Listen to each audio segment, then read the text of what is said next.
Commissioners, the meeting is live. You are aware we have people popping on Zoom at 9. Yes, Okay. I'll be back at 9. Oh, that's true. Good morning. Welcome to the June 2nd meeting of the Raleigh County Commission. Please stand and join in the Pledge of Allegiance. Pledge allegiance to the flag of the United States of America and to the republic for which it stands, one nation, under God, indivisible, with liberty and justice for all.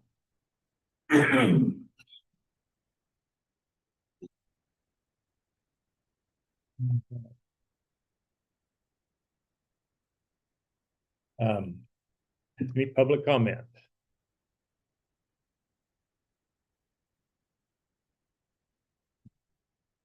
Good morning, Commissioners. My name's Mel Borst.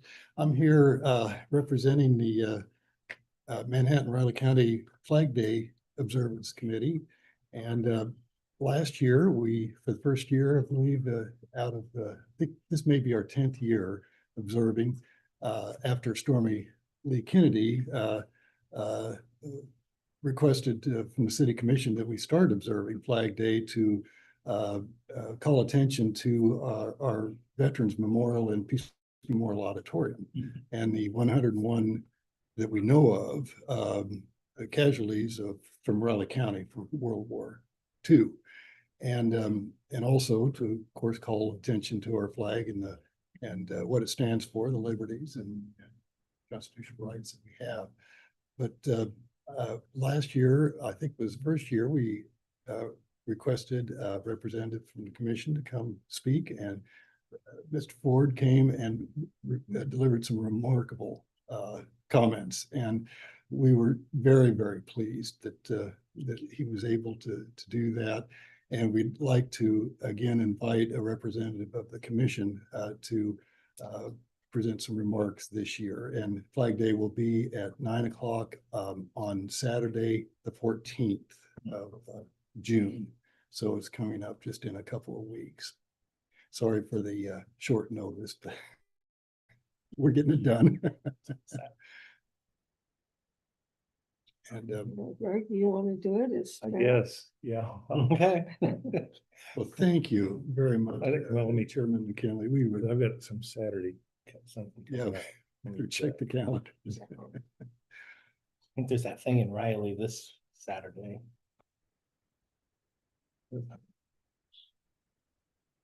Oh, it's I got evenings. Something on the evening in that. So you're good for 9? Okay, well, thank you. And I was wondering if your email might be available that I could provide the finalized program. So it would help, I think, with your preparation.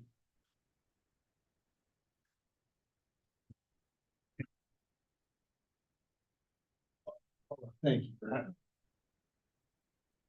What time does that start? 9 9 o'clock. I was in charge one year in Stormy's absence and forgot why we set it for 9 o'clock, and I set it for 10. And we had a Boy Scout, I believe, pass out from the heat that year, and that's why I will never forget that it's 9 o'clock. We kind of had an issue last year. Too. We did, Yes. we did, and Thankfully at City Hall, we've got EMS right there on site. So that's yes, a benefit, yes. yes.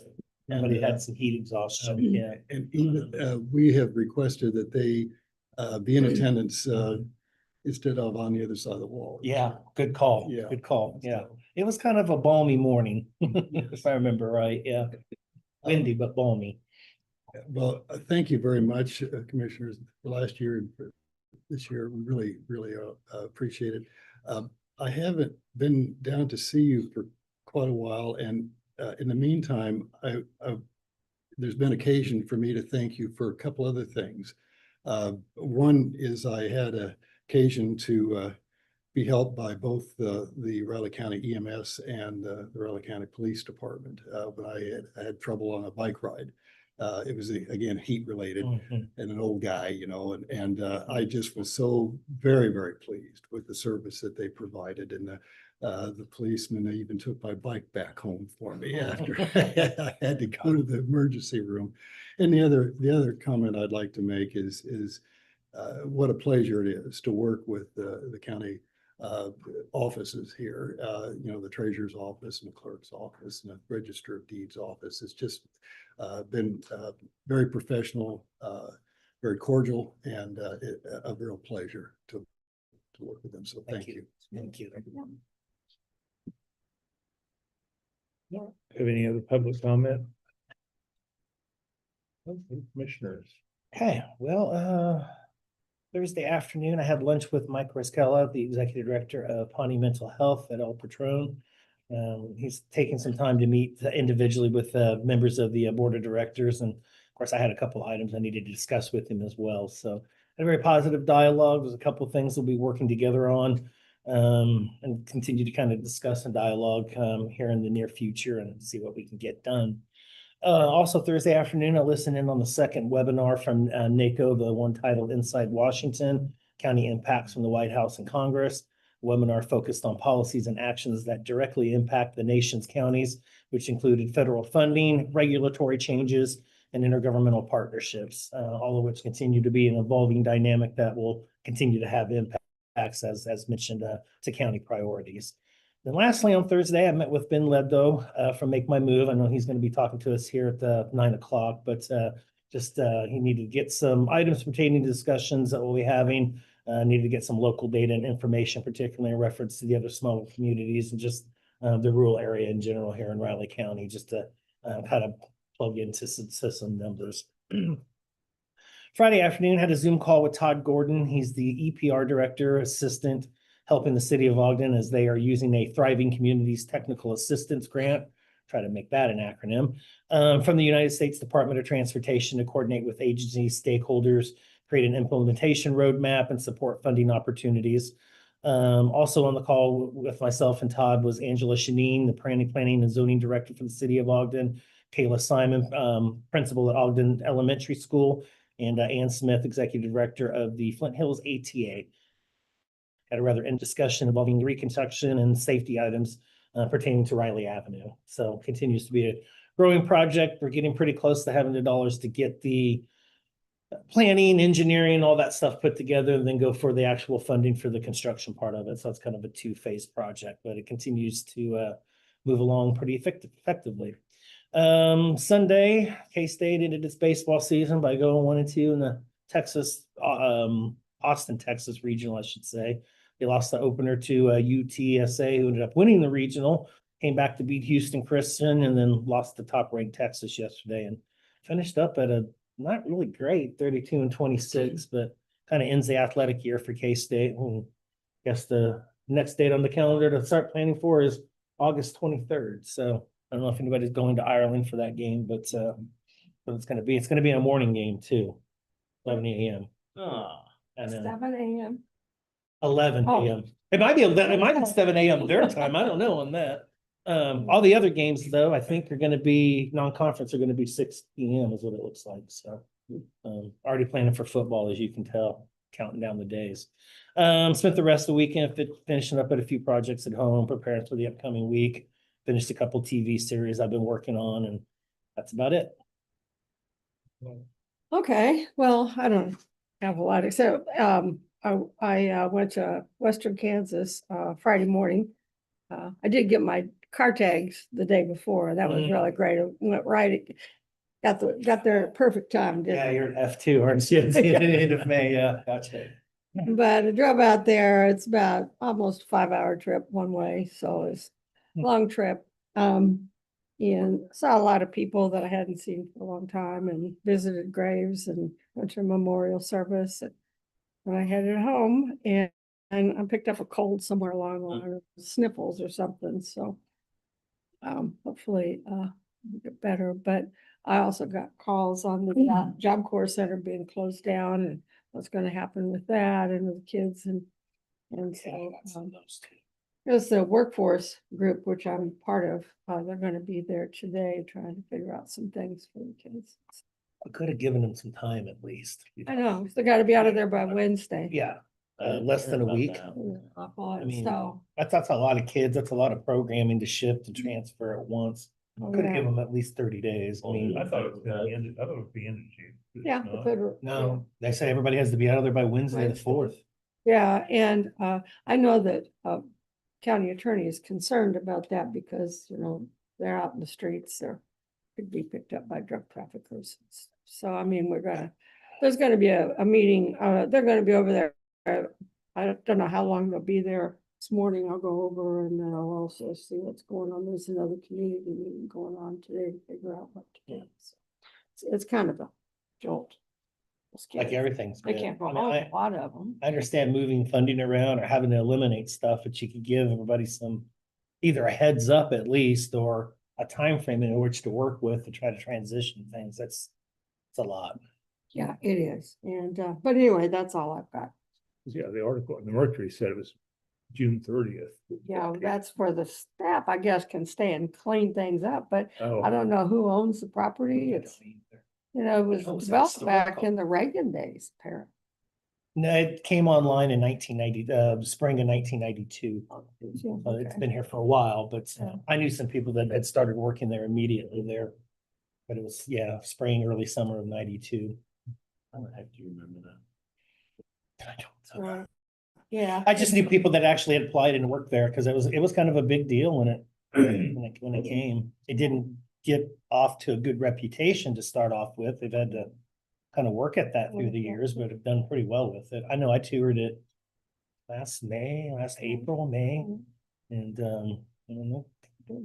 Yeah, well, a lot of good programming, a lot of different programming, and it looked like they were finding success with it. So I don't know. I don't. Yeah, it's that's an issue we deal with. So anyway, that's even out in western Kansas, I got phone calls, so my phone worked out there.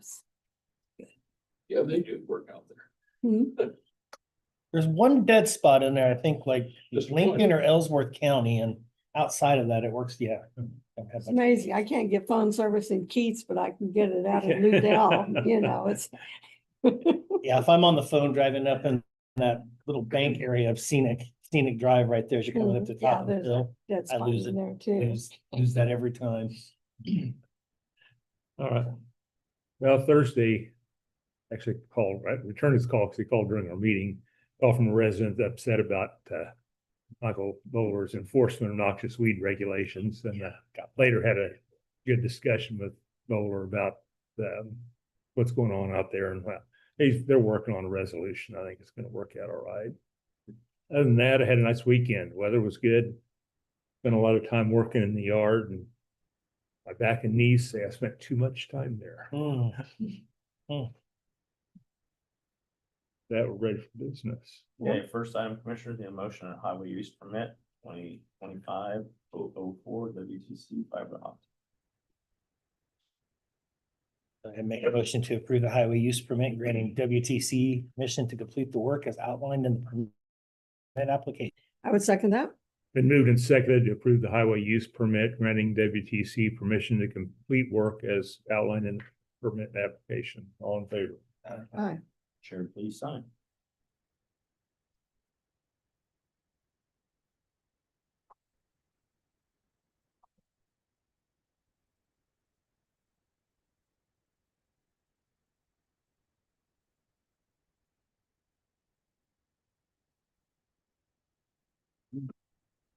Commissioner, need a motion to approve contract with Pawnee Mental Health Services for employee assistance program covering Riley County employees and their families. Is this used quite a bit? No, it probably depends what, sorry. I was just wondering if it's Yeah. dollar-wise. So it probably depends on what your expectation, the numbers for EAP are never gonna be like 50-60% of your population. It's always gonna be a small number of employees.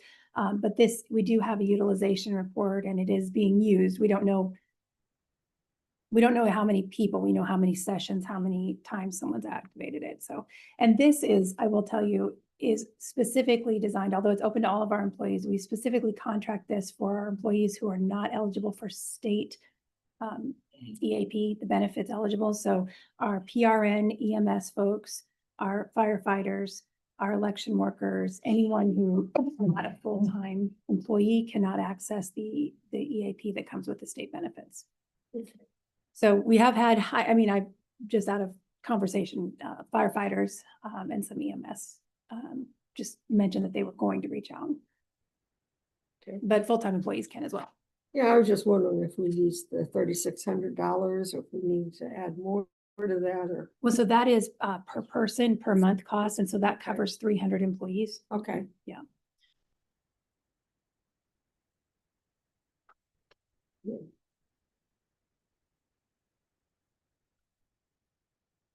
Okay, well, I would make a motion to approve the contract with Pawnee Mental Health Services for an employee assistance program that covers Riley County employees and their families. Second, sorry. Been moved and seconded to approve the contract with Pawnee Mental Health Services for an employee assistance program covering Riley County employees and their families. All in favor? Aye. Chair, please sign.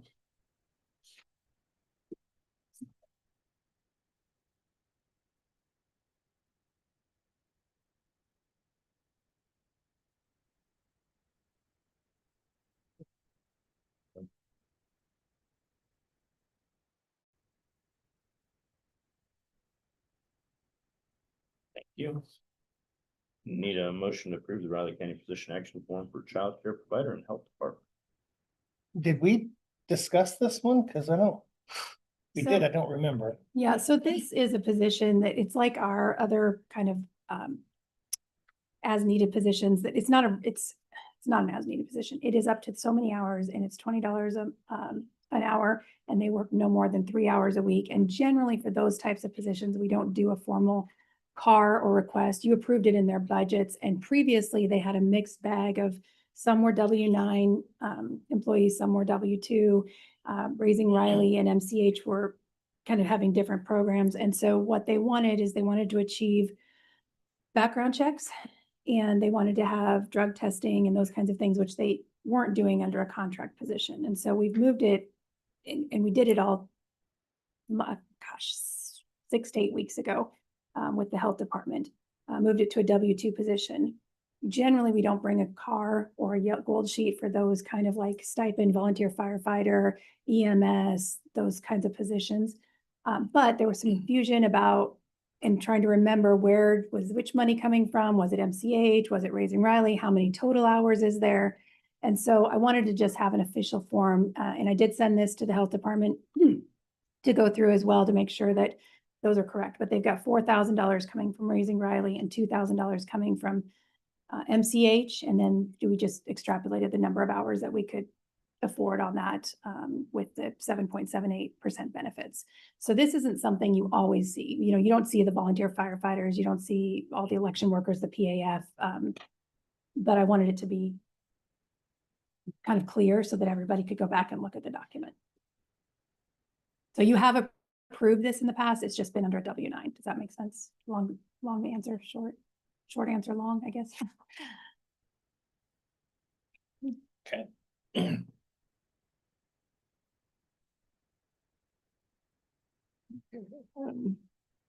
Well, I would make a motion to approve the position action form for Health Department Child Care Provider. I'll second. Been moved and seconded to approve the position action form for a child care provider position in health department. All in favor? Aye. Aye. All in favor, please sign.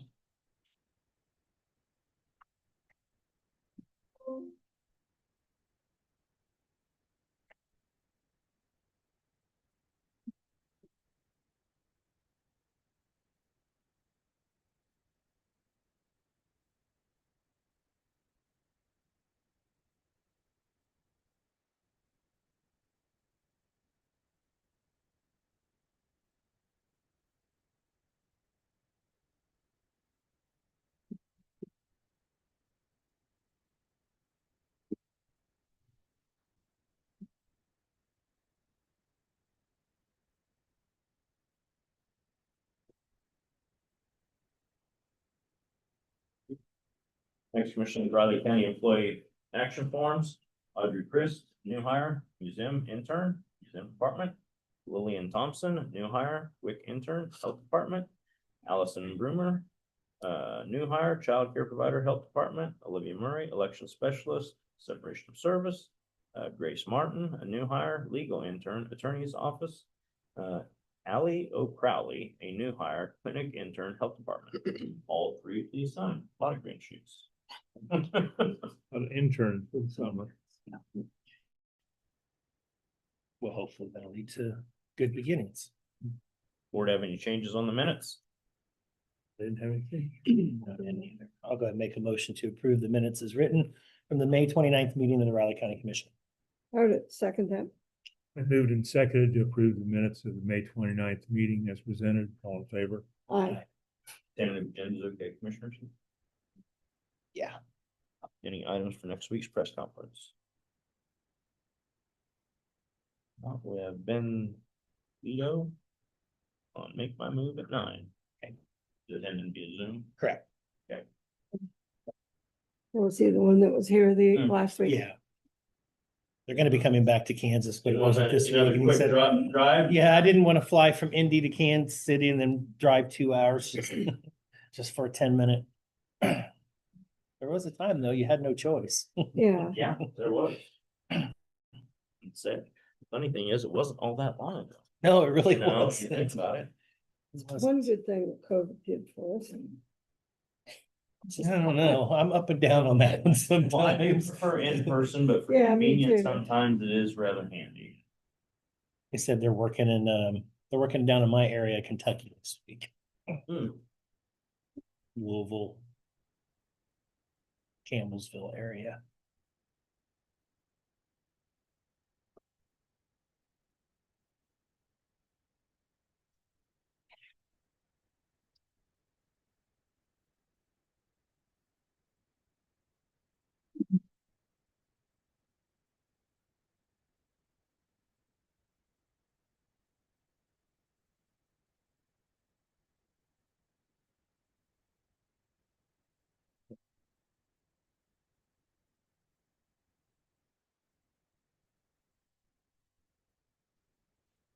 Interesting, Larry Fox threw his name in the hat.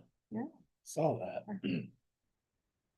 That brings us up to 7, 8. 8. So Two one more. 2 more. So, I heard there's only this morning, I think they only had 4. That's Four what I or thought. five, yeah, positions. something like There's that. 4. There's 4 open, so Oh, there's 4 open? Yeah. I was wrong. is it? Good. Might be, you might be right. I don't. How's John? Is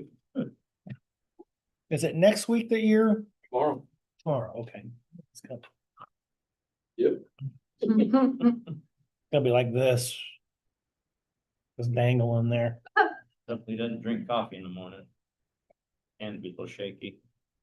No, the surgeon, not you. Oh, yeah.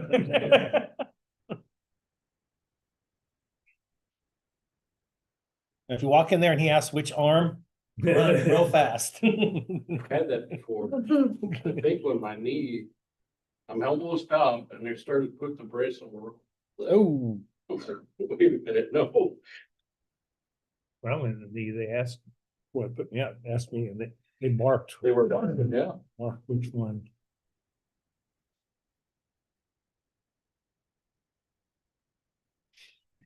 when I went in for labrum surgery, which is in the same area, they asked me if I needed a new kidney.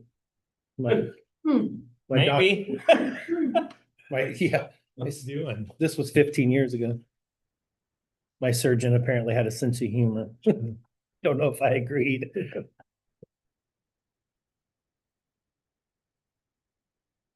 You're about to become one with your recliner, Mr. Ellerman. Let's figure out which one I want first. The biggest and most comfortable. Probably downstairs. working May want to limit going up and downstairs. That, One up and downstairs.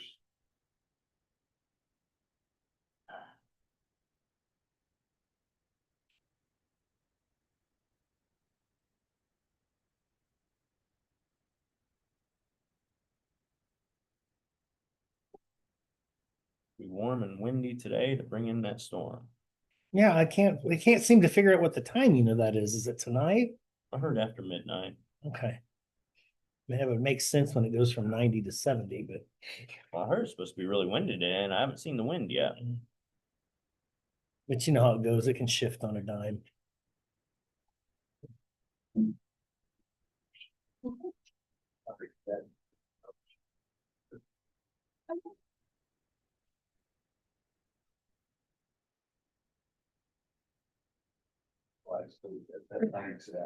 Is that their appropriation? Yeah. Thank you.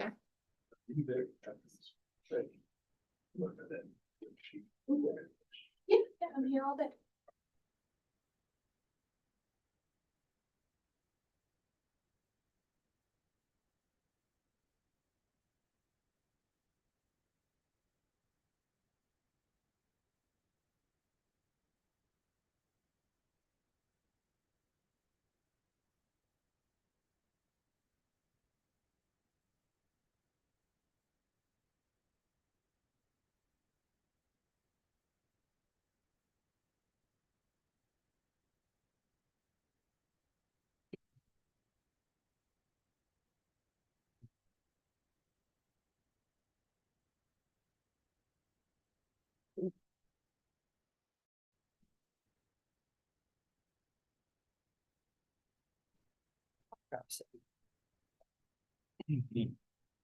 Yeah, something I need to stock up on my office too.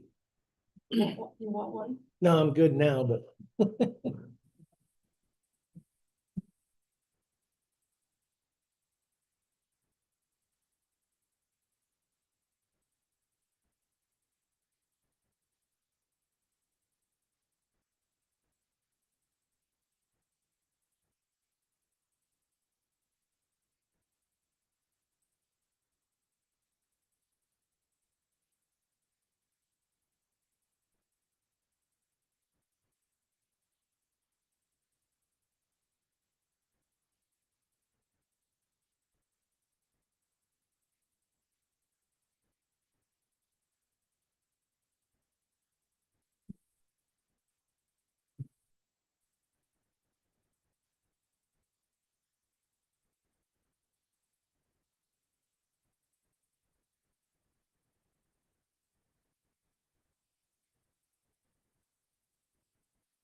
Can you hear me?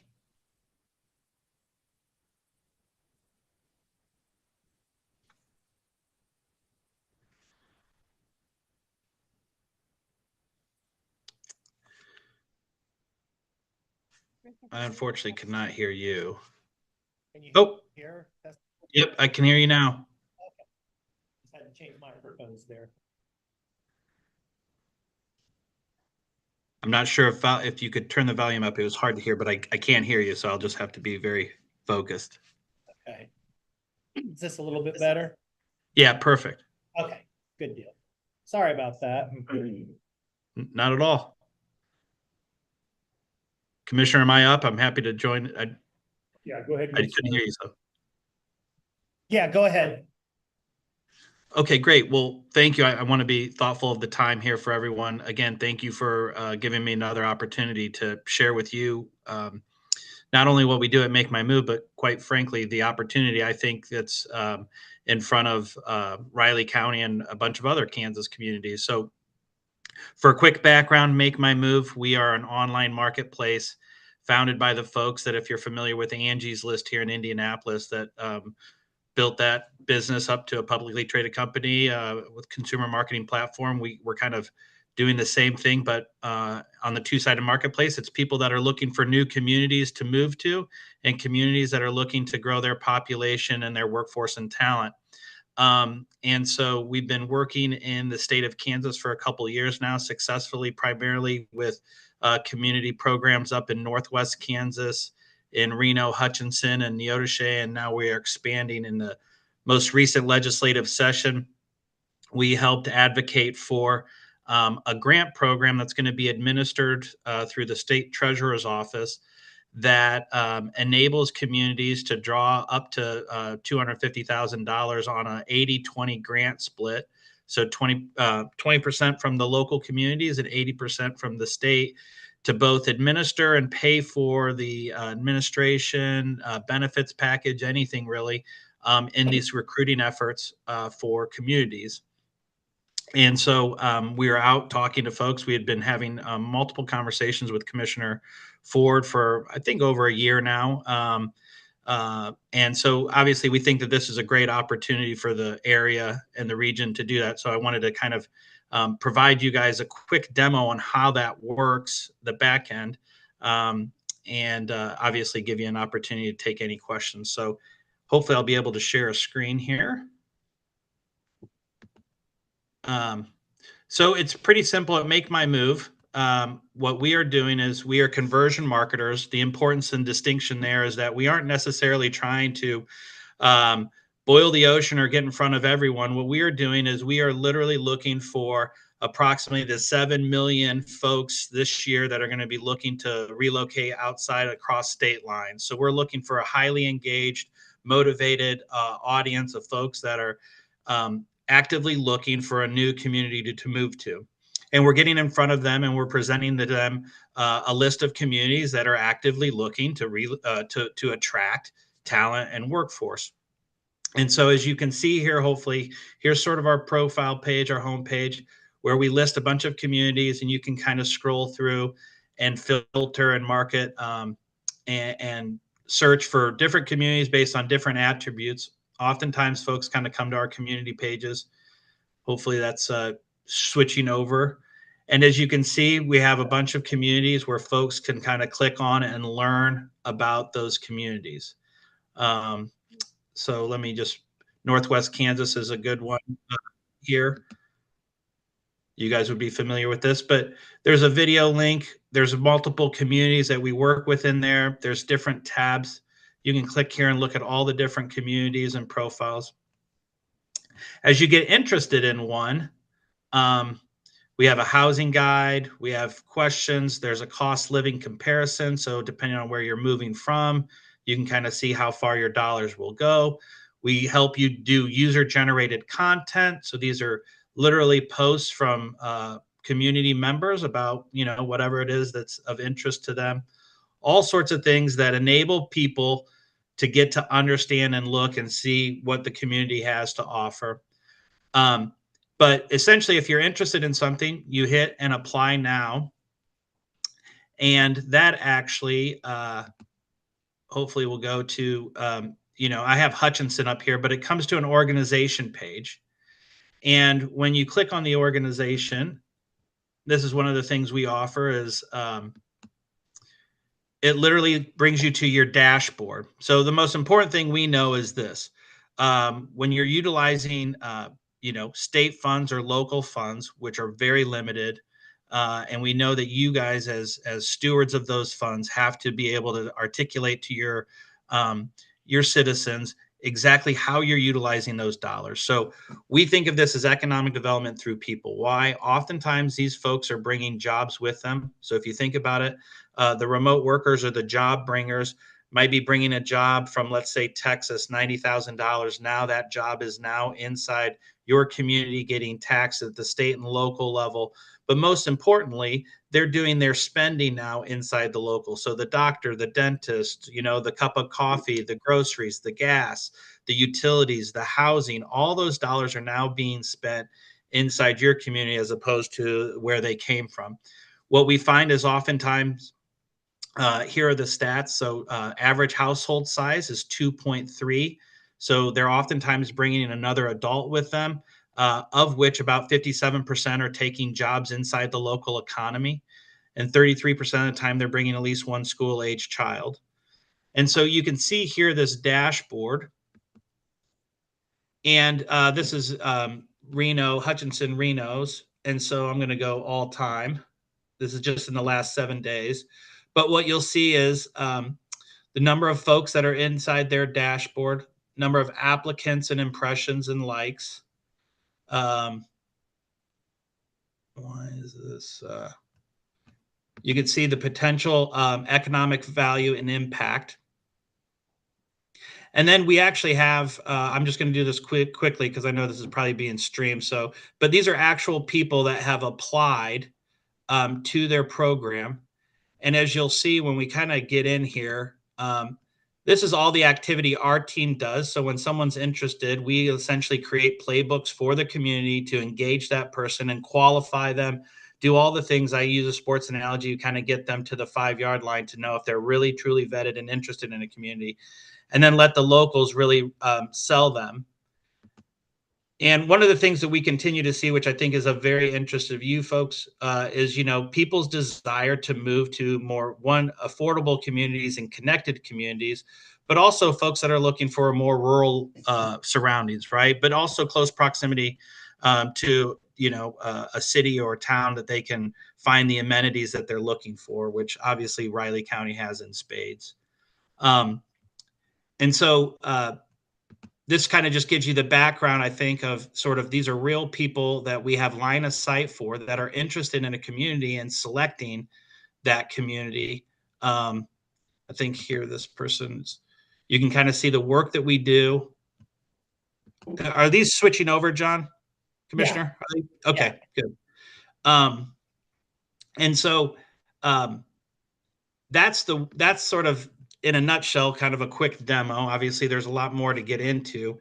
But from our perspective, and let me share this. I put together just a little presentation, but I'm sure you guys don't want to just see a slide deck. From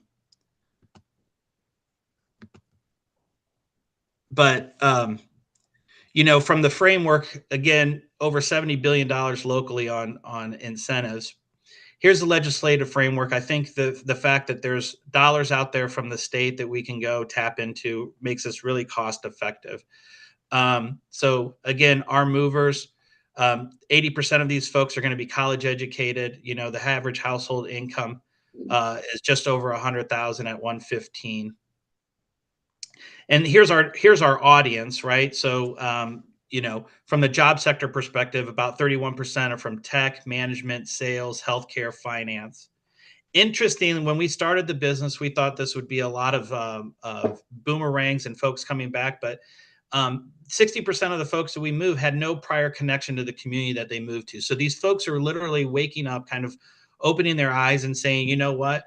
I have mobility, I have talent, and my talent is needed anywhere, and I can almost go anywhere and find employment or bring my job with me. And because of that, they are literally making the choice based on location and community first, as opposed to oftentimes, for really most of the history of humankind is we moved where our parents were, where our family was, or where our occupation was. And that's kind of breaking the cycle here, where folks are actually now moving to a place knowing that they can either get employment or bring their employment with them. So one of the things we are proposing is kind of potentially working with the County of Potawatomi, but marketing this from a Flint Hills region's perspective. I know that there's interest in making sure that we're kind of connecting the communities, all of the communities inside Riley County. And so we would take a very agnostic sort of Flint Hills region, very similar to what we did with Northwest Kansas, which enables all the communities to participate. And here's just a mock-up. Hopefully you guys can see it, but here we have moved to Ogden, Kansas, Riley, Kansas. So what we can do is we can enable the communities to highlight themselves, highlight their amenities or their people, their places across the region. So across either Riley County specifically or the Flint Hills region. And what that would do is that would enable folks to kind of check in and give us a distinction on where they're looking to move. And then again, what we would do is we would work to develop the playbooks and how we would engage that audience and ultimately get them to be conversion and new citizens from outside Kansas into the region. The proposal that we had that I've been working with Commissioner Ford on is focusing on 20 households to the region within a 12-month period. Kind of gives you the breakdown of the cost here for that. And so ultimately, once we look at the Kansas 80-20 match, we would be looking at somewhere just north of $30,000 for a total investment. What that would enable us to do is not only to run the help come in, design the program for the communities, also run the marketing, do the vetting, and all that fulfillment on the back end. But we've also built in there the dollars that would go into the incentive package or the program design and benefits package. That is what entices and sort of captures those folks' attention. Also, we have a built-in cost for some of the sweat equity that the locals would do. And I believe I'll let Commissioner Ford comment on that, but I believe Darren and sort of the chamber group would play that role. The most important thing I think about this as I move to the ROI slides is you think about moving 12 households and what that means. And I think this is what you guys would be interested in because you're going to make that investment, but what is the return on that investment? We have an economic model that will tell us exactly what the output is based on the in-plan, if you're familiar with that. But we'll know what the state and local taxes are generated because we'll know exactly who we moved, what kind of occupation they either took or they brought with them, what house they bought or are they renting, how many people came here. So we can literally identify what is the economic output for those dollars. But most importantly, I think those dollars, if you think about it, are going to be leveraged to go get the state funds, but they aren't really utilized until we start moving folks. So the state dollars and the grant dollars come in two tranches. We would make an application for that grant funding. If we're successful in receiving that grant funding, half of that, so half of the $187,000 that we would apply for would come to the community, of which that would get the program going and moving with us, but there would be some dollars left over in your coffers. And then your dollars don't get spent until we start actually moving households of those 20 folks.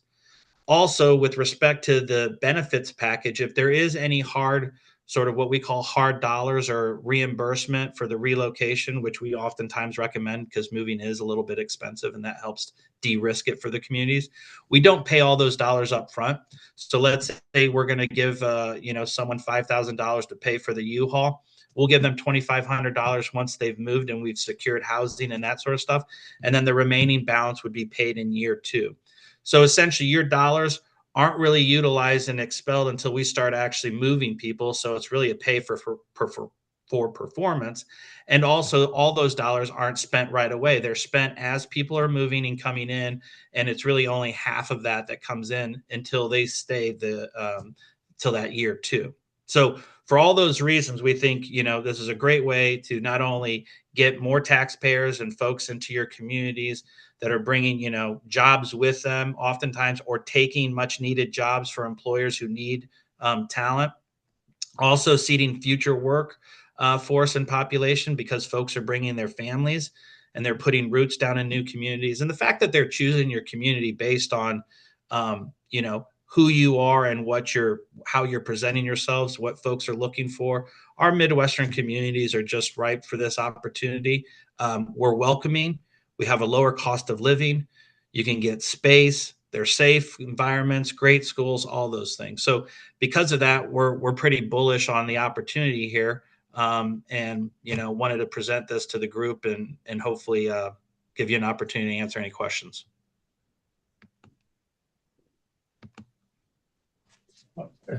I got a question. How do people find out about this?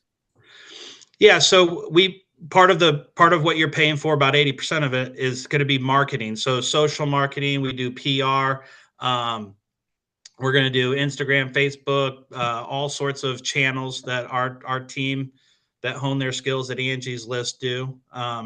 So if you search places to live or low cost of living, or start searching moving vans, anything that gives us any indication that you're thinking about moving or doing research, we're going to try to find you and we're going to get in front of you. And also some of we're constantly doing PR. So there's constantly stories about either our communities and their programs, and people go, that's interesting.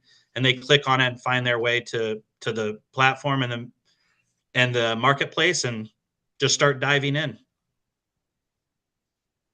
We get about 250 to 300,000 unique visitors on a monthly basis. Yeah, the one thing, or a couple things, you said something about you were working with Pot County. I'm really interested in bringing people into rural Riley County. So how would you work on that as opposed to Pot County, for instance? Yeah. So the how you do it, and I think obviously it would the how many partners you bring in obviously would offset that, I think, the investment. So it just depends on if you wanted to make it just Riley County, great. The proposal I had for those 20, I think you saw the cost. But essentially it's merchandisation. So I'm not the aforementioned expert in marketing, but it's how we merchandise it. So one of the examples I gave, on this mock-up is literally presenting the more rural communities of Riley County and giving them a welcoming mat, right? So a place where we're driving traffic. So you think about it, conversion marketing is we want to fill the top of the funnel as much as we can. And then we're working through all those different stages for a conversion. And so what we want to do is we want to bring as many people interested in the region as possible. And then what we'll do and what our team does is start to identify when those folks are saying, for instance, again, I don't want to show it because I think this is a public forum and this has personal information on it, but we have multiple people that are going, hey, here's what my family and I are looking for. They're looking for 3 or 4 acres or a 10-acre farm or a hobby farm, but they also want to be close proximity to a city where maybe there's a co-working space or something. So the person who's bringing the job can go in and have good internet access and do their videos, but at the same time, they want to have a more rural setting, that sort of thing. That's perfect for, I think, the communities outside of Manhattan within the county that we would promote. And we would obviously do active recruiting on those. And one of the things that we would do is how do we design that benefits package to promote and merchandise those communities that you're alluding to or that you're talking about? What are the benefits, and making sure that folks know that they exist. So if you're looking for that, we find those people and then we go, look, here are a couple of communities in Riley County that fit what you're looking for. Take a look at them. And then if they show interest, then we go and we actively start to engage them and convert them. Well, do you coordinate with housing, and if the properties that they're looking for are actually available? Yeah, absolutely. So we provide a housing guide. One of the things that we do in the setup is going to engage the locals. So we met with Darren and some of that, but oftentimes our local group that we're going to engage with, we're going to definitely want some realtors and some folks that understand the real estate marketplace. And we're gonna help not only define where we have existing housing, but then also we just get creative. So, you know, in Northwest Kansas and other places, it's literally going and asking folks that maybe you have some farmland that you're still farming the land, but the farmhouse has sat because you don't have anyone to rent it to or sell it to, having engaging those folks and seeing if they'd be willing to rent with, you know, a curated, background checked group of folks that are looking to move in. So we just get kind of creative on the housing side. And I'm kind of with you on this one for the price that we've broken down with it. I'm perfectly okay with just keeping it Riley County. Yeah, that's, Just for this particular reason, and we've also had the discussion with the new SBC that's going in rural Riley County, that's being kind of conglomerate being paid for, that those who have entrepreneurship or the need to start a small business or something, and that, or maybe the spouse wants to start a small business. You've got that connection as an incentive for all the other rural communities and unincorporated areas as well. So that's been a discussion, and that's something I think the chamber can throw a few dollars at, just to put incentive package together and help back it up. To give you a sense, you know, in Lincoln, I love what they've done, but you know, in Lincoln there is a reimbursement for sort of the U-Haul and that sort of stuff. But you know, when you show up to Lincoln, the local football team unloads your van, and you get this reverse meal train and tea time with Maryland and those sort of things. And you know, we had a community in Indiana that they wanted to focus on young families, especially with children, young children. And you know, the retired group of ladies in the bridge club and stuff, you know, offered to babysit for free. We called it Grandparents on Demand. It went viral and had over 2,000 applicants in a matter of a couple weeks. And so it's really what it is it's community's ability to say, here, you know, one, we exist, here's who we are. So and we have a great community, and we're kind of putting your people and the people and places together in a way that enables outside folks to understand who you are as a community and what you kind of offer, the quality of life, and who are you going to be your people. It's the biggest risk is, if we move here, you know, are we going to find our people? Is this the kind of, you know, place that we want to put roots in? So what we try to do on the front end is just convey to folks the kind of community that it is. And then, you know, they'll ultimately make that decision. You guys will help us get them there. And what we continue to see is a bunch of folks that are kind of looking for, I think, counties and communities that you guys represent that offer, you know, a variety of really, if you think about it, incredible things. You have the city, you have the university, the vibrancy that comes with that. You have the rural settings and the smaller towns, smaller communities that offer that. And you also have close proximity with a short drive, you know, to an international airport that can get you anywhere in this world in a short period of time. And at a cost of living that is incredible value when you think about it. And so because of that, you know, for a small amount of dollars, relatively speaking, that, you know, is de-risked because you don't expend it unless we start moving people. We think it's an interesting opportunity and time. I've got a question on the funding then, because on your cost breakdown, you're showing around 119,000 is what you're due on it, but we only get half the money. We only get half of the money from the state up front. That's right. You would have multiple payments with us. It wouldn't be all up front. We normally do about 60% up front to get the program up and going. And then the remaining 40% would be after we start, you know, delivering households. So really, we're going to expend more than that and wait for the second payment from the state. Yeah. So I think the breakdown. Up front, and then wait, because the state's second half doesn't come until we've moved like 10 people. 10 right? households. Yep. So I think the 187, right? Approximately. So you'd be getting from the state, you'd be getting around 93,500 in your first tranche. Right? Yeah. And so the payment to get this going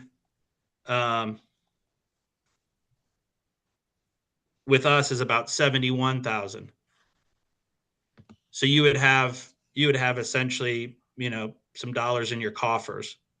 Yeah, but That at 5,000 per household, for 10 of them, we'd be out 50,000 on top of yours before we ever got the second payment. we So wouldn't pay all that. Yeah, we wouldn't pay that. That 5,000 doesn't come out all up front. So it'd be half of that.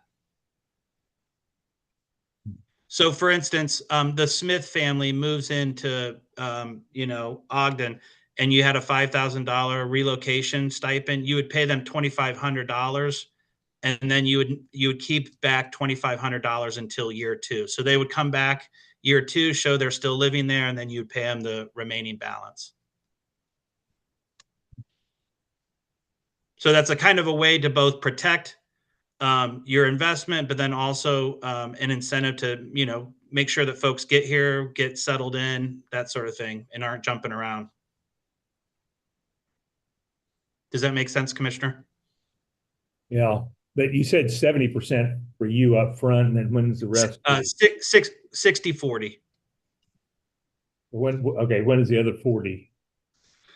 Normally at the 6-month mark.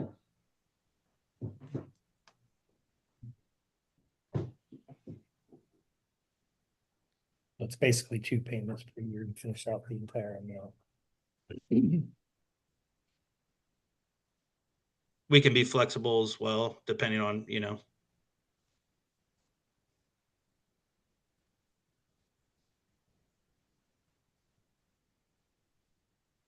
So do most of the people that come online, do they already have jobs? Do they have remote jobs, or will they be looking for something?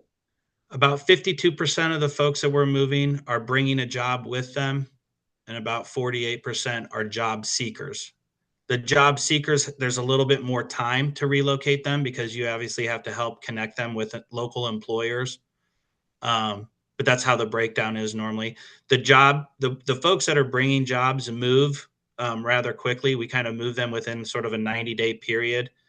Once they're kind of settled on a community where they actually take the time to apply and start doing the vetting process. I mean, we get documentations from their employers. We get tax documents. They give us all this personal information, background checks, those sort of things. So these are really highly engaged folks that are really interested. So they move rather quickly because they can, they know tomorrow I'm doing the same role. It's just I'm going to be doing it from a different place in a different home.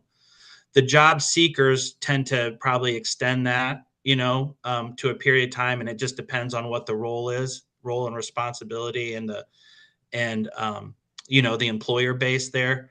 But for instance, in Northwest Kansas, I think we moved a teacher. We moved someone that is now going to be a manager of a local hotel. I believe a welder, that sort of thing. So when those folks demonstrate and say, hey, I'm interested, I want to move here, this is really interesting, I like this community or but I'm a welder, we're going to need to go help them find someone that would, employ them for their skills. And that just sometimes takes time because you have to engage the locals. Well, and you would require a job before any payment would be made. Absolutely. There's an MOU. They have to secure the job. So those are criteria that are for the grant. So that's from the treasurer and the state is they have to secure a job. The eligibility is they have to, 1, come from outside Kansas, and 2, either bring a job or secure a job confirmed that is $55,000 or greater.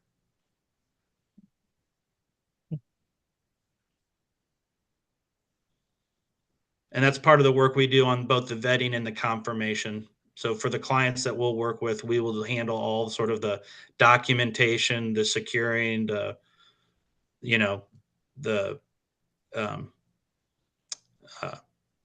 understanding that they did indeed have a job, they're enrolled, get that documentation from the employer.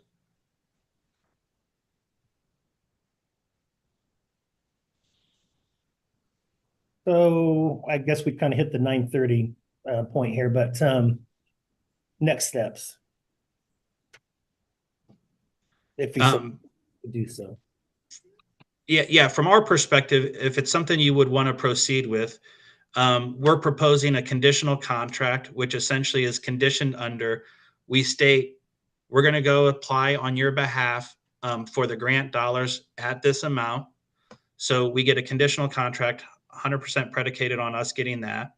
Obviously, if we aren't successful in securing the state dollars, there is no contract and no program. But if we do secure those, Obviously, we'll get the ball going. To be able to submit for the grant, we have to essentially design and structure the program because that's part of the grant process. Not only the number of households we're going to go get, how we're going to do it, what is the cost, et cetera, et cetera. So that's part of the grant application that we would do on your behalf. If we're successful, we bring that back, then we essentially execute and go live. My understanding is that the treasurer's office, obviously this was just kind of put to them on the from the legislative perspective. So they're in the process of building the portal, which I believe the intake for the applications, which I believe they're hoping to, have sometime in mid to late June. And then these dollars, it's $1.5 million. The max for a community is 250. But those dollars, I think, aren't available until the next fiscal year, which starts in July. And so I think it would be their hope and intention, assuming there's strong demand, which it looks like there will be for that $1.5 million, that they'll award those sometime in July, which would enable us to kind of get active and go live, ideally 1st of August.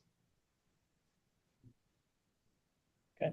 But you've indicated there's other places already doing it, but they haven't. They're just planning on it. Because you said there's a new program starting in July. Yeah. So Northwest Kansas has been a client. They've been doing it.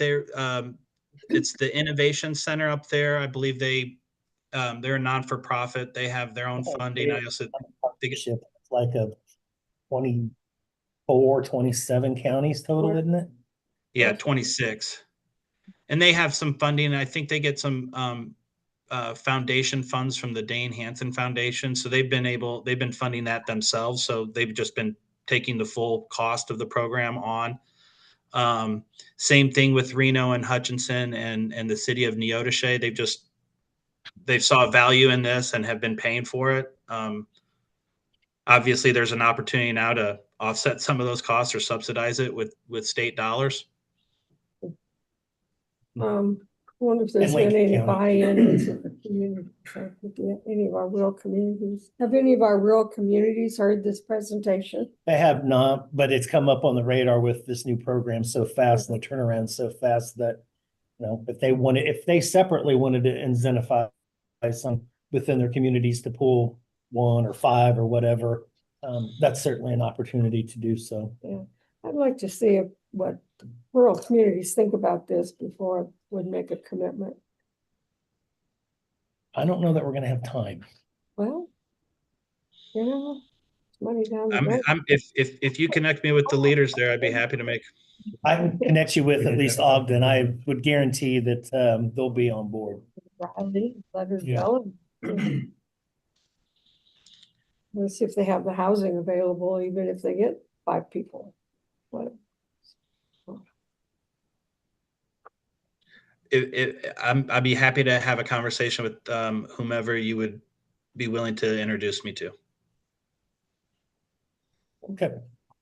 We'll work on that.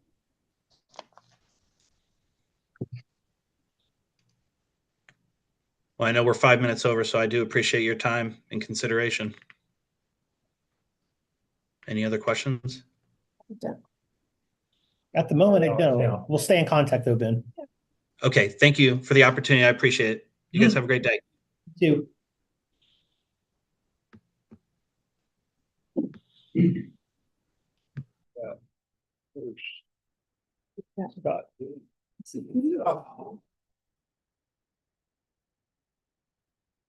Good morning, Scott Hayek. I'm the chief of the patrol division with the Riley County Police Department. Actually, I'm going to give you a little update though for Major Mark French, who couldn't be here from the jail today, but he wanted me to pass these numbers on just kind of for consistency's sake, because this is what he's been presenting each month here recently. For May, for the month, the average daily population was 123.5. I love averages. I'm not sure how we end up with a 0.5 person, but there we are. Yeah. Round up on that. Yeah. 124, we'll call it. Okay. Currently today, we're at 132, which is one of the higher numbers that we've ever seen in the jail. We have 3 that are on a heightened watch, which is generally due to some mental health issues. But it's just it's a drain on resources for sure when we have those. 4 are currently being housed offsite, possibly 2 or 3 more this week will also be housed offsite. And of that, 22 are female in the jail right now. So that is just a snapshot of what they are currently housing in the jail. As far as the patrol division, for both the county and the city, this is the time of year where seemingly everything is under construction. We got, of course, Highway 24 with the roundabouts, Aggieville is, and there's going to be a lot of other localized pockets of construction throughout the city. So we just ask drivers to constantly be aware, drive safely, and be extra cognizant when you see construction workers and construction cones, because everyone gets confused. So slow down a little bit and give a little bit of grace to each other, and drive carefully. But I'd be happy to answer any questions you guys might have, but that's what we got going on right now. Okay, thanks. Have a great day.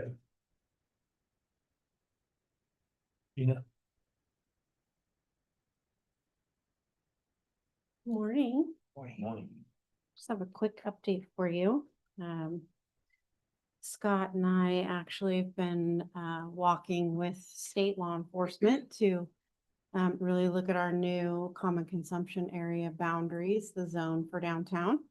And it is looking like the city of Manhattan will have this hopefully passed and ready to go by July 1st. We're looking forward to having the July 3rd Thursday as a place where we'll sort of kick it off, where you can have where it'll be a common consumption area. Again, want to just explain, it's an actual zone. It operates from 8 a.m. till 11 p.m. That is the time frame that our dining platforms operate with alcohol. So we didn't want to confuse anyone by having a different time frame. Example of a common consumption area that is permanent, like this one, would be you're at the chef and you have a Bloody Mary and you want to walk to Steve's Floral. You can get your Bloody Mary poured into a plastic cup and walk down the street with it. So we're looking forward to having that option for people when they come to visit downtown Manhattan. And the other thing I wanted to let you know is we have a really fun art walk coming up on the 7th of June from 5 to 8 p.m. And we are going to feature the Columbian Theater Artist Group, and we're excited to have them. It's a fairly large and robust group of people.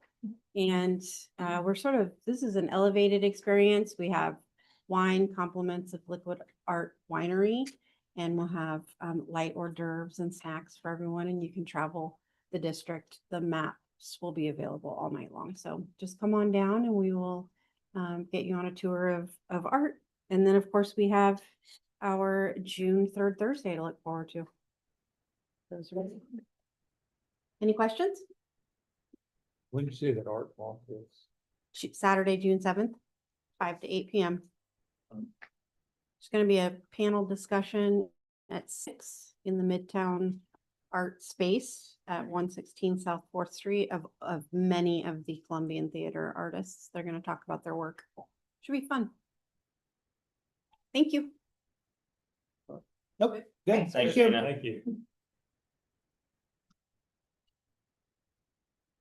We've got some awards for length of service. Comes from KAC for one of our local employees.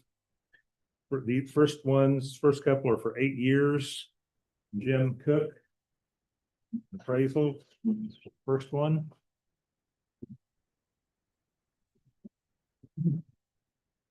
Work. Yeah, thank you. At the end, please stick around at the end. I want to do a picture with everybody, so we don't do pictures for each one. Okay. Next one, we've got Danielle Kitt from the Health Department.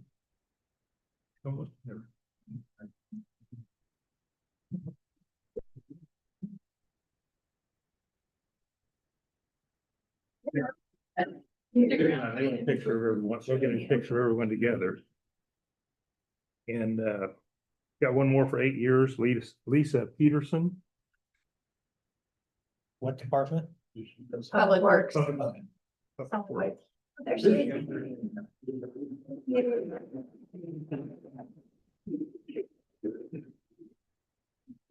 Next, we've got a couple for 16. Richard McIntyre, Public Works Operator.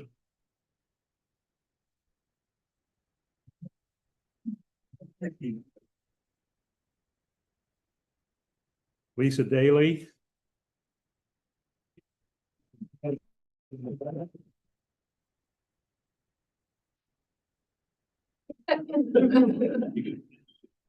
Oh, awesome. Thanks, Fred. And then we've got a 24 years, Deborah Shaver, Public Health Nurse.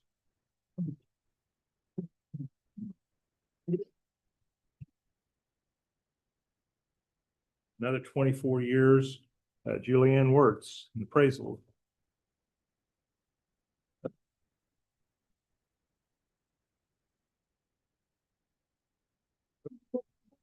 Okay, there we go.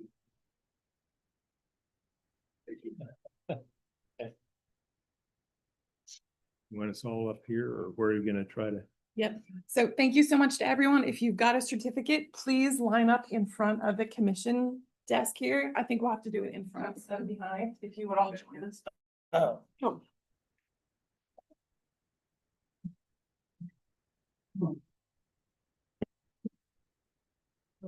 And if you'll turn your certificate, like open it up to the certificate page, there you go.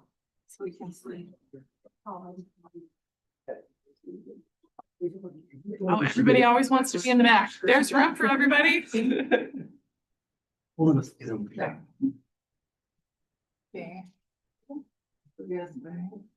Everybody angle in towards the center if you would. I think you're the center. All right, and right here, 1, 2, 3. 1, 2, 3. Last one, 1, 2, 3. Well done. Thank you so much. Okay.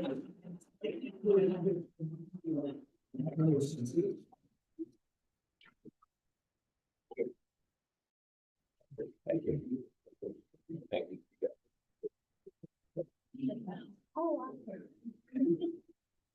Just like that, the room empties out, huh? Oh, yeah.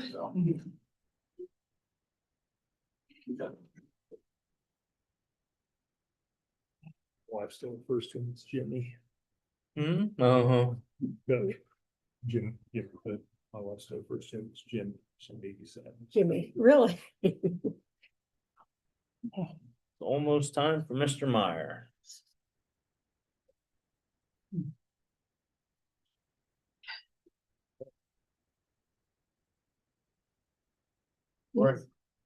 Morning.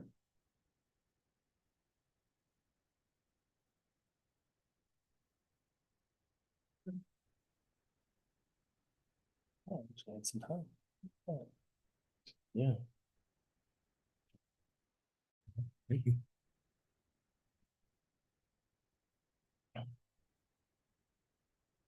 What? Good boy. All right, good morning, Commission. Corey Meyer, ITGIS Director. Well, frazzled. I was on vacation last week, so still getting my bearings, especially in my email. That one's hurting me. So some recap of the month of May, and then talk to where we'll be in the month of June, because we have a lot going on.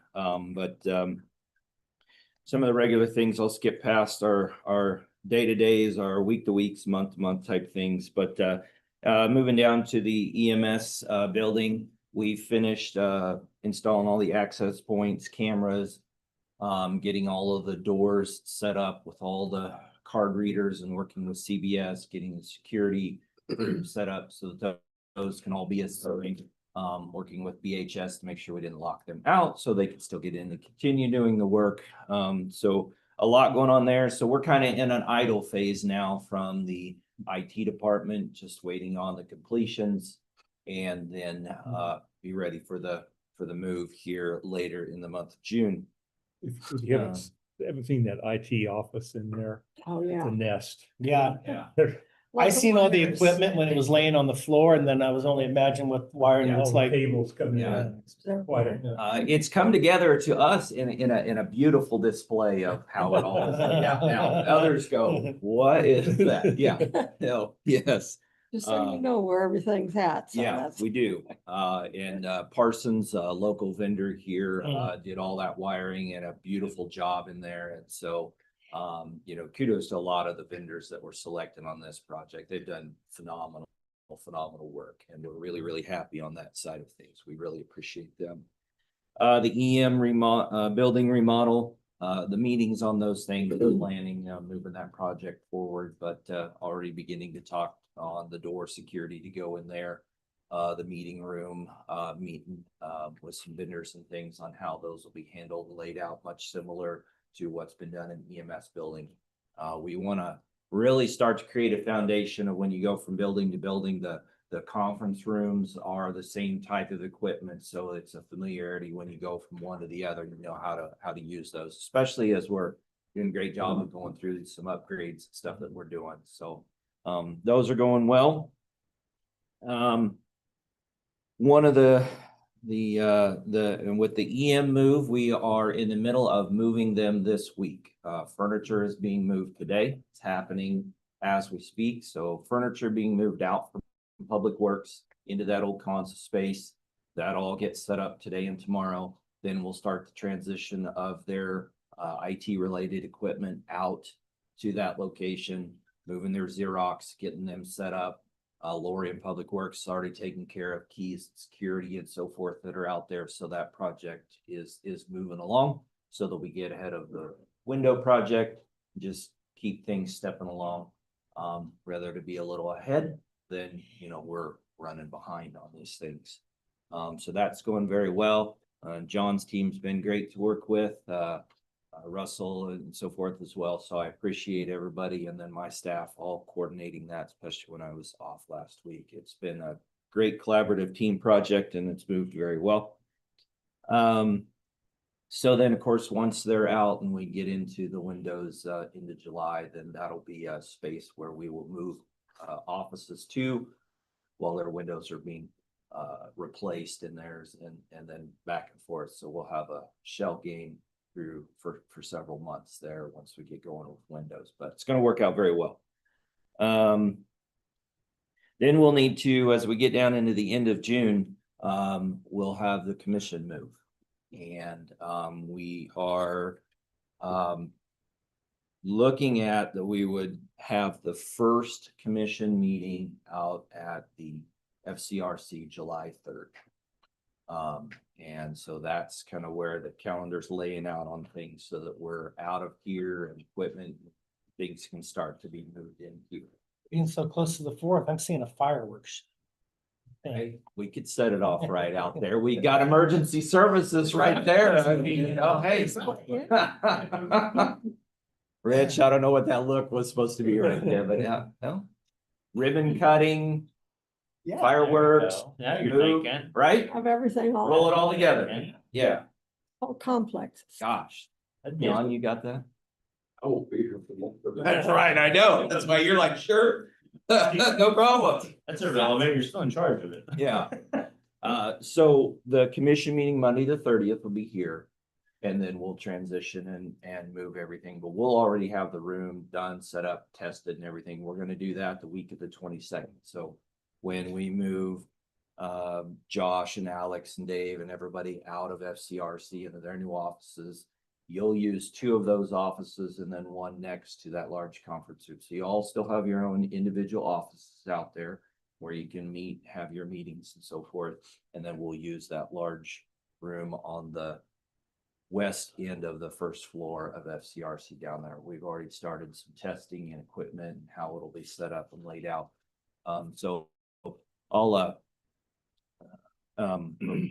continue to report back to you on that as we're moving that forward. But yeah, then we'll look to have that first meeting will be July 3rd out there. And then that'll be our location for every meeting going forward until the project here is done. Bring it back. What was the time frame on that approximately, John? 130. 35 working days. Yeah. Yeah, Puts us into February. yeah, Goodness. right.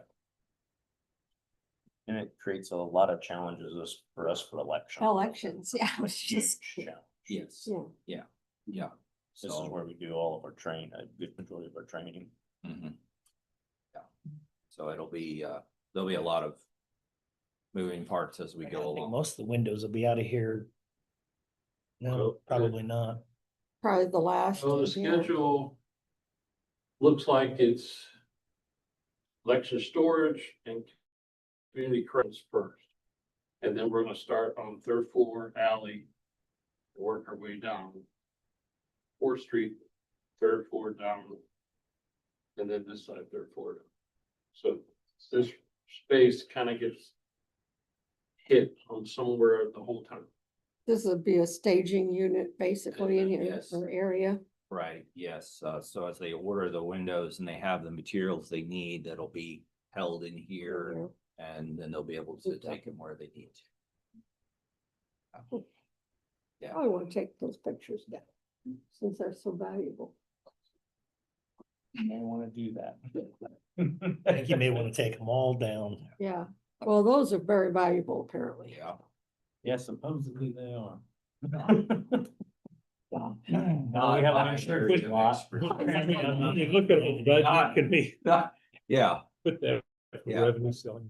And it's a one-time Sell revenue. those, yeah. It's a one-time revenue. Yeah, let's sell those. so there'll be more to come on that, but yeah, and I'm glad that you asked, but it does, as far as the working days, push it clear into next year. So if the space is acceptable and as we do going forward, then we'll stay. If we need to look for an alternative, then, you know, that could be moving over to EMS potentially, or it might have to go all the way up to Public Works if it comes to that. But that space there has been one that we've been able to kind of say and keep that would be dedicated. And we wouldn't have to tear down and put back for, you know, in between meetings and some. What's good. Then coming up in September, we're going to plan for the transition of our phone system from our current call manager that's on site to WebEx. All the equipment is in place, and that'll be a transition that we will do, and that will take our phone system so that it will be more cloud-based, as I would call it. And that also will then help us to bring down our annual costs that we are seeing that AT&T is constantly and continually raising on us and getting those things out of the way. So that will be September. As far as the civic clerk minute track, I apologize for the 5-1 go live. I was like, whew, that I think we kind of missed that. they got it copied over on that. The next 2 days, we have user training. We've done power user training, and we're going into user training. And so we will have a couple of large groups that we'll be doing that training. And, but we still have time on that to make sure that we're ready to go and trained. And then also we need to spend some time with you guys to go over how it works from the commission side of that as well. So we're moving that along, but we're wanting to make sure that everybody is comfortable and ready when we make that transition to that product. So we still have several months of time space on that. Health Department EMR, we're working on finalizing the RFP, getting all our I's dotted, T's crossed. Again, another one we want to hit right. You know, we want to get that one right when those things go out. So then some normal, just our inventory replacements, laptops, various things that we have that we're working on. We're also going to begin a lot of work with RCPD. We need to begin to transition their phone lines away from AT&T as well. We're having regular problems.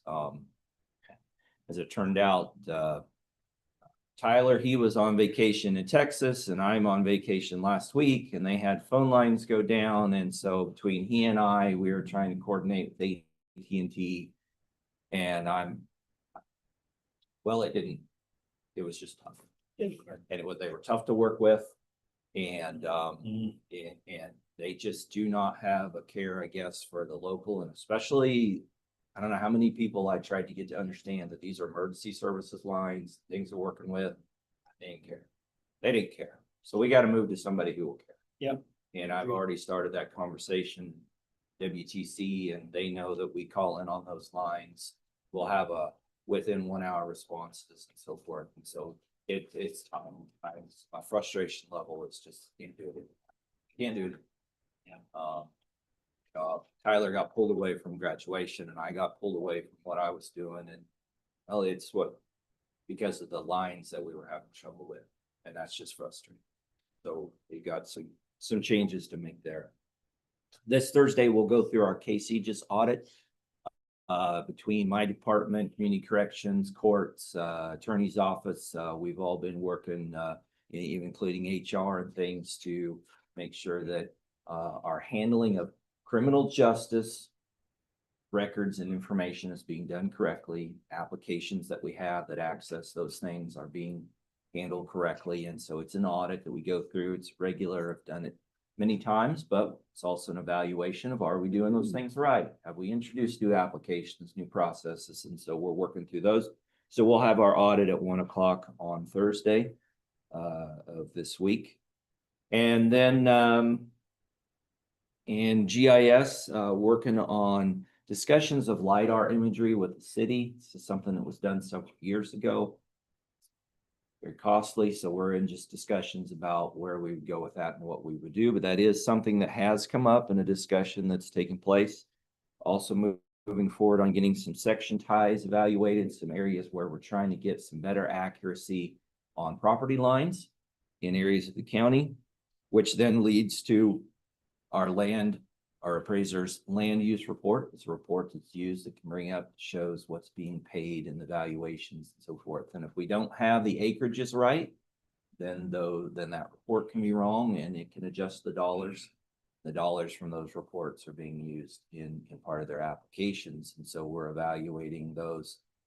So GIS is working on a project, some spot check areas. They've done some, and we are really finding areas where when the plat's laid out where they think it's going to be, doesn't line up within how the development finishes out.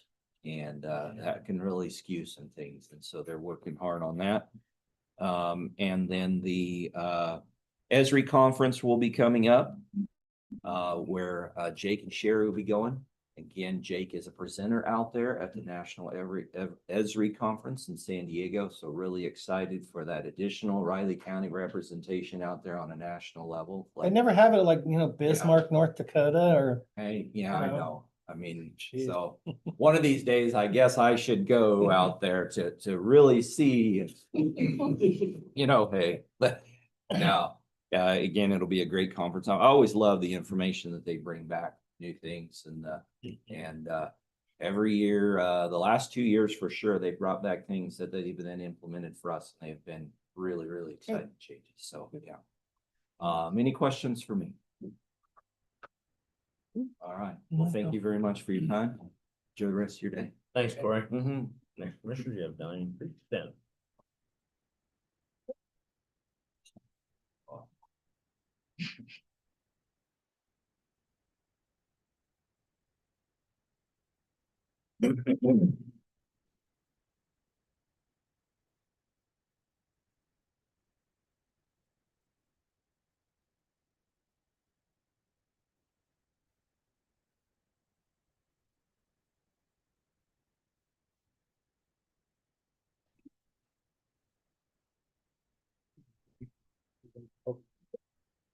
Yeah, I make a motion that we recess as the Board of County Commission and reconvene as the Board of County Health. I'll second. It's actually just convene. Hmm. It's not reconvene, it's convene. And convene is, yeah. Anyway, you get the point. Yeah. I second that. Okay. Moved and seconded to move out of Riley County Commission and convene as the County Board of Health. All in favor? Aye. Good morning, Commissioners. Diane Creek, Health Director. I'm here to re-present our 2026 budget. I presented it maybe 2 or 3 weeks ago, but we didn't have our fiscal analyst salary in our budget.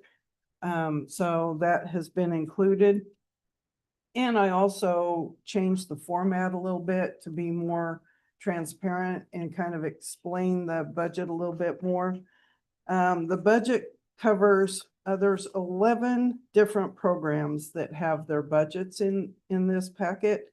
The funding supports 47 staff and serves all of Riley County along with parts of Potawatomi, Geary, Clay, Dickinson counties, and Fort Riley. The projected 2026 revenue from state, federal, and other grants, client services, and insurance reimbursement is projected to be $4,157,268. The total projected expenses for 26 are projected to be $6,378,304. There's a positive beginning cash balance that's projected to be about $338,741 from this year, from 2025. Let me get this caught up.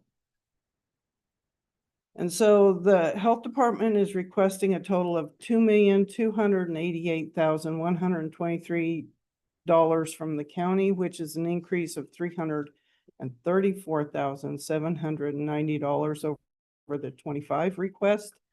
Part of that money is from the opioid fund. It's $65,585, which pays for the opioid position, the staff person, along with some supplies, some books for kids, and just various, some Narcan, things like that.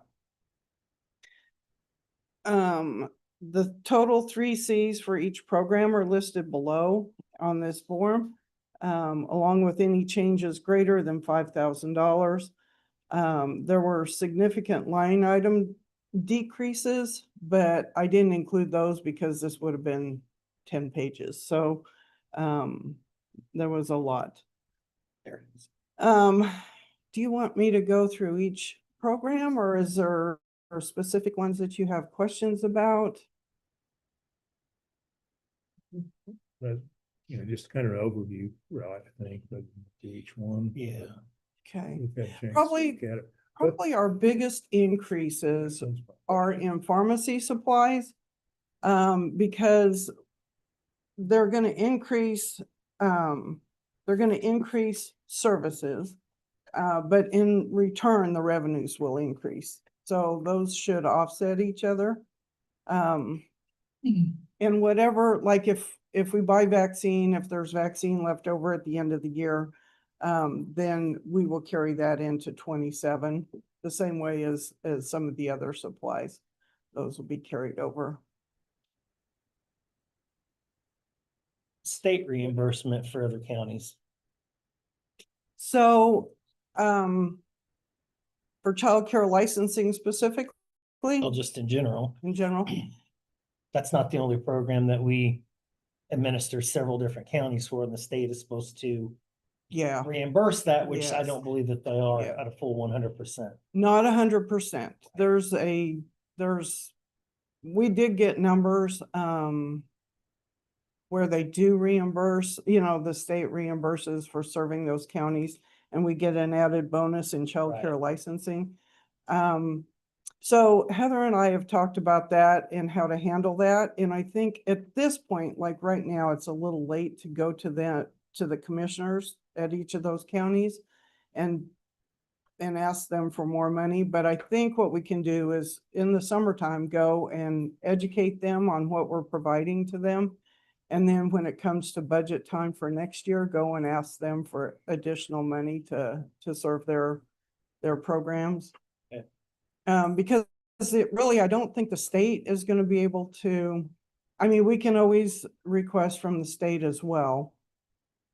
But, you know, given the state of the union, I don't know that they will have it to. No, we've indicated that they won't. but, Yeah, I mean, yeah.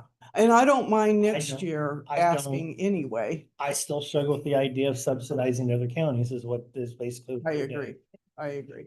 I agree. And our choice is. Each one of those counties has a public health department. Yes. I mean, you're that would right. be different if they had consolidated or something like that. I And they- could yeah, understand that, but You're right. basically Riley County tax dollars are going into other counties.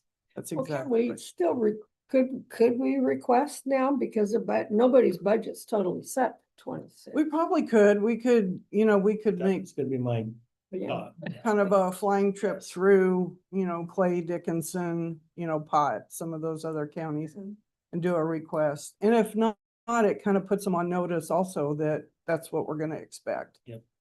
So, because the option, you know, the alternative is to stop providing services, which for childcare licensing, we can do that. For the health department itself, we can't turn anyone away based on where they live. We have to, and the same is in reverse, you know, if our citizens go over to Clay County, they have to serve them. So, but that's just for the health department part.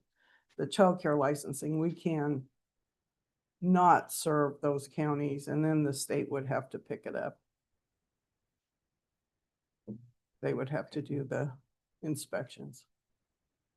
I think Brittany had something. Yeah, if I could add something really quick. So for childcare licensing too, we had all met and talked about, because there are a lot of childcare providers that have not paid their fees as well. So we've talked about working out, I always forget the name of the Get system. set off. Thank you. Yeah. I don't know why I forget that, but the set off program through the state, we have talked about kind of working through that to recoup some of those costs from the childcare providers that aren't paying their fees as well. Because there is a significant amount and it just keeps increasing. Heather's changed the way that she's sent out the letters to remind people to that they still have that payment. And she did see an increase in payments based on her letter change. It was more personalized instead of just kind of like an invoice. And so she did change that, but we did talk about that. I feel like maybe back in March, we talked about incorporating that, and that Heather and Diane, I think, are working on that, and we'll be bringing that back as an option as well. Okay. Yeah, exactly. And I guess I noticed on WIC, line item 2220, is that an extra cost? Hold on. You said space rental, or is that still the, You know that, okay, so that, no, that's the fee for the for IAC. license? Yeah, okay. yeah. And that is probably a non-issue at this point. Right. Because we're probably gonna move to another part of the post where there is no rent, or they're gonna pay the And rent. the fee us for the licensure to get up on post is going to be paid, by them. to Yeah, the by garrison's So department. yeah, so that was fine. Somebody's budget involved in that because they want the service up there and agreed to take that Yes. expense on, so. Yeah, so I that's I wasn't $5,000. sure if that was, okay. Yeah, that's 5,000 that was written into the budget, and just got kind of removed last week. So that'll be a savings.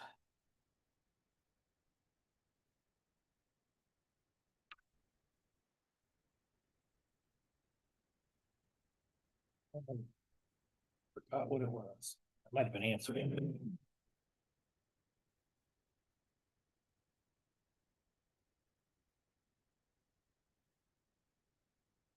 Is, like say, a 15% increase.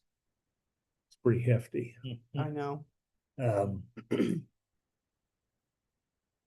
where is that?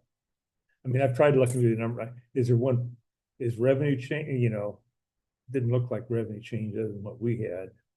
It just Yeah, I don't expenses think have gone up. revenue, expenses have changed, you know. Carryover? On carryover for less, a little Yeah, less than it was. Yeah, last the year. carryover's not high. Yeah, the carryover is less, or at least projected to be less. Yeah. So, but I think the biggest increase, as we know, is generally personnel. So like that is the biggest cost, but that is, 15%. yeah, no, it's definitely not 15%, especially that's no COLA. So And we Yeah. have had turnover in the health department. So we've had high paid employees leave. There's just cost increases going up and everything. So we did increase obviously insurance, and other items. Can I scroll through to the end? And then of course, pharmacy supplies, that's a huge increase. And we do see these going up constantly every time we get vaccine, like our invoices and stuff. So there's just a variety of items that we see. And raising Riley, this is a Yes. huge increase too. So this is not something we normally do every year, correct? Mhm. So this is something that would be specific for 2026, which is why we see an increase in there, is that Camp K. Yeah. Yeah, that is a big increase. And I think grant dollars are gonna pay for that. The supervisor is off on medical leave, so I couldn't ask her where we are with the grant dollars, but I'm sure she wouldn't be doing it without the grant dollars to pay for that. Yeah, she had that written into her grant Yeah. application, which that one gets submitted back in January. And so I know it's been a while since we've all kind of looked at it, but we had to submit that before bringing it to the BOCC because we got snowed in the day that we were scheduled to bring it. But so she did have that worked into her budget, and then had kind of shifted some of like the match dollars over to the county. So she changes how she does her budget application each year. So more of these expenses can go towards the grant, and then, maybe personnel costs or some of those scholarship application fees can go over to the match instead.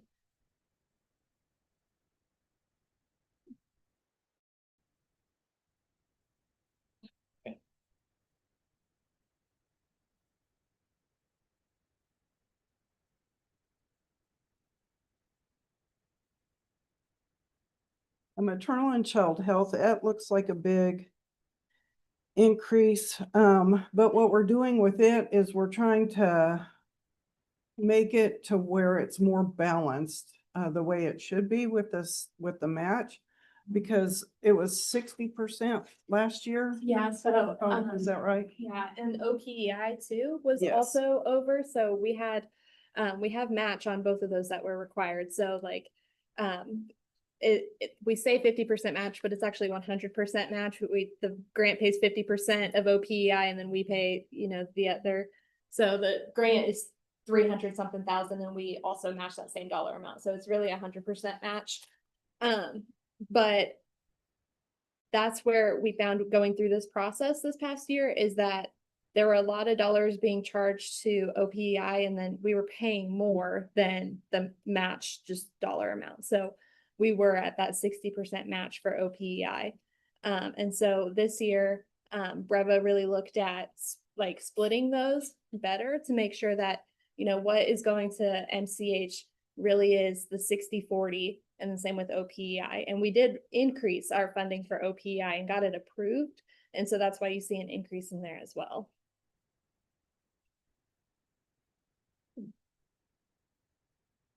Next year, we'll be able to ask for additional money with those two specific programs through home visitation.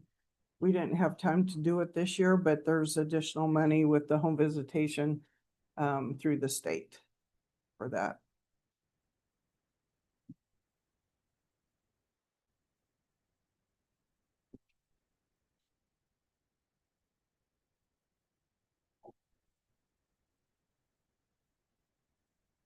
Yeah, do those state funds come from state revenues, or are they coming from federal revenues? Do you know? I think they start at the state, or they start at the federal government, and then they go to the KDHE, and then they get dispersed among the health departments in the state. Yeah, so they're kind of a pass through.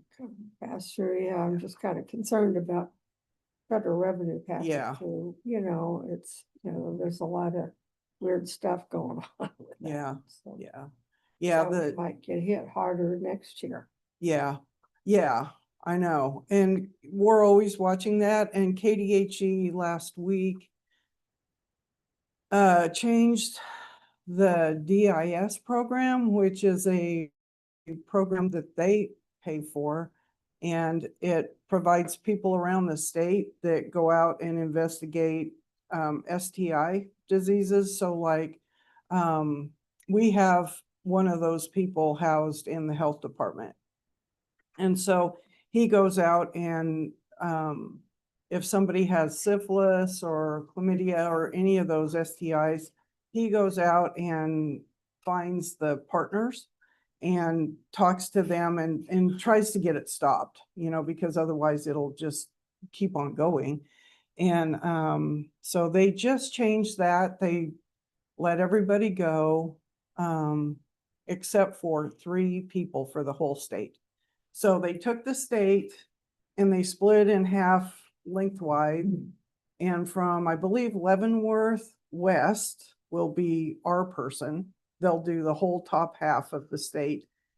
And then from like Cherryvale, Pittsburgh, Wyandotte, Johnson, West on the bottom half will be another person. So it'll be Wichita, you know, Pratt, all of those.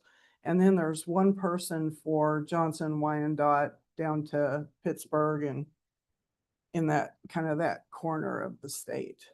There's no way that person in that little strip isn't going to ever get out of Wyandotte or Johnson. Yeah. They'll never get down to the south part. There's just too much. Yeah. So for us, you know, we'll be fighting for time with Topeka, Hayes, you know, all the north part of the state. So it just doesn't make sense. No.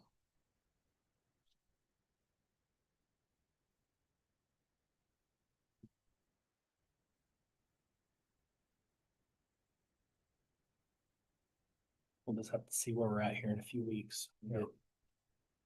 Certifications and evaluations.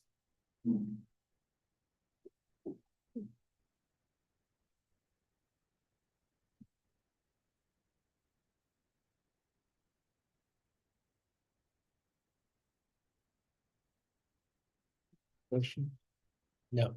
No, I do like the way you just. Okay, good. the I was Summary. hoping that Summary, yeah. made it, because it's a very, it's a big budget It's with a huge. lot of grants. And Well, so, the biggest one we've got, isn't it? Was corrections bigger. No. There's More big number by department, but they're not the biggest numbers. yeah, Public Yeah. Works would.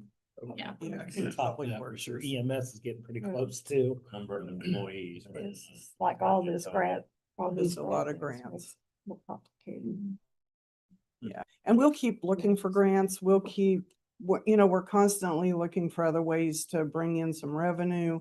You know, Jacob is exploring different services that he can add to the clinic that make sense, that fit in with what we're doing, and we'll take services out, obviously, too, to the rural parts of Riley County. So, yeah, it's kind of a shell game at this point, and you just don't know what's going to happen. You can't predict. Do we have reimbursement in here from the city? No, I don't.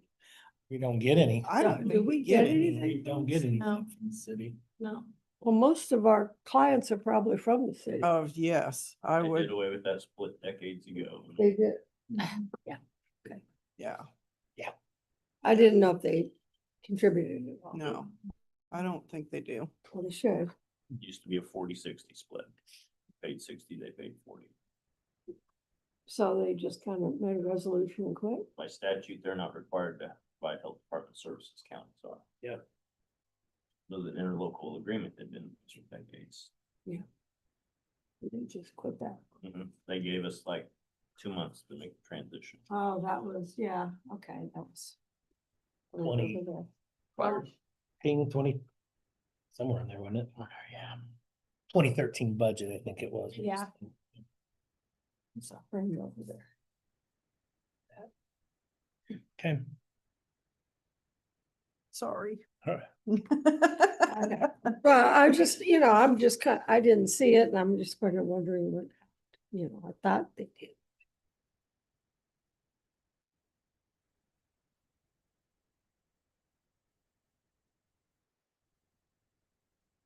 I don't have anything else to No. That's it. Okay, well, you can get out of public health now. You can adjourn. I need to make a motion to recess as a Board of County Health and then reconvene, because we are reconvening as the Board of County Commission. I would Thank second you. that. Moved and seconded to recess as the Board of Health and reconvene County Board of Commissioners. All in favor? Aye. How long is this next session? Go to Commissioner, some time in there. I don't know. How long you want commissioners? Oh, Al. 20 minutes? An hour, I don't think. I don't know. 20 minutes? Or 20 minutes. to see. 10:40, 10:45, what do you want? No, Just make it 10:45. 10:45. 10:45?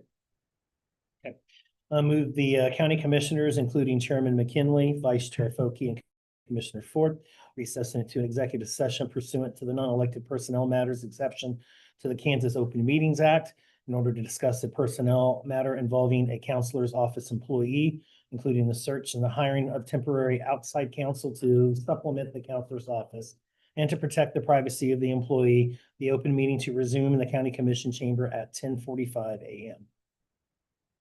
I would second that. Moved and seconded for the county commission to recess into executive session for reasons previously stated under the performance matter of non-elected personnel exception to the Kansas Open Meeting Act. All in favor? Aye. Aye.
All right, commissioners, the meeting is live.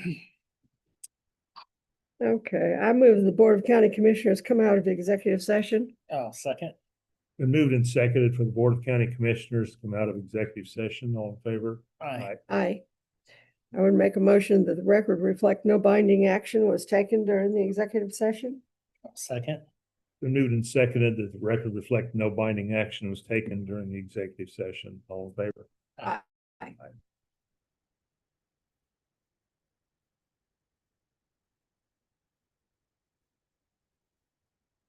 I was gonna mention one thing, just interesting, I don't want to say useless piece of information I'm full of, but found out over the weekend that we lost grandson of a former president, John Tyler, our John 10th Tyler. president, had yeah, a he had living it. grandson. He actually had Two grandsons. One of them actually passed away in 2020.